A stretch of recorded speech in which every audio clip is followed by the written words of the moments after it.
Donc on a vu sur 4 ans, il y a eu 2 gros chocs macroéconomiques, donc la crise du Covid et ensuite la crise inflationniste. Sur cette période, sur ces 4 ans, donc le pouvoir d'achat a quand même augmenté, mais on voit une rupture de tendance par rapport aux années précédentes, donc il a augmenté que de 2% sur ces 4 années. Il a été surtout tiré par les revenus du patrimoine et les baisses de fiscalité.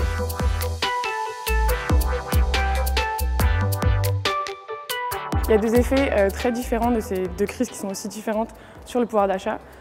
Étonnamment, il a été quand même bien conservé durant la période du Covid. C'est d'ailleurs sur ces 4 ans, cette période où il a le plus augmenté. Parce que les mécanismes qui ont été mis en place par l'État pour soutenir le pouvoir d'achat ont été assez importants pour compenser les pertes. Et du coup, il y a eu une décorrélation entre la chute du PIB qui a été massive et le pouvoir d'achat des Français qui a été maintenu donc, par le chômage partiel et les autres mécanismes. Alors qu'au contraire, pendant la période inflationniste, le pouvoir d'achat n'a fait que stagner,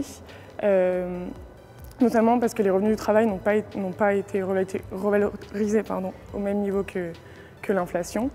Ce qui a soutenu, en fait, surprenamment, dans la deuxième partie, donc, pour le choc inflationniste, le pouvoir d'achat, c'est surtout les revenus du patrimoine. Notamment, on a parlé de super profits, donc ça a permis d'enclencher des versements de dividendes. Et donc on voit que les ménages ont été affectés de manière très différente dans cette crise inflationniste par ce choc.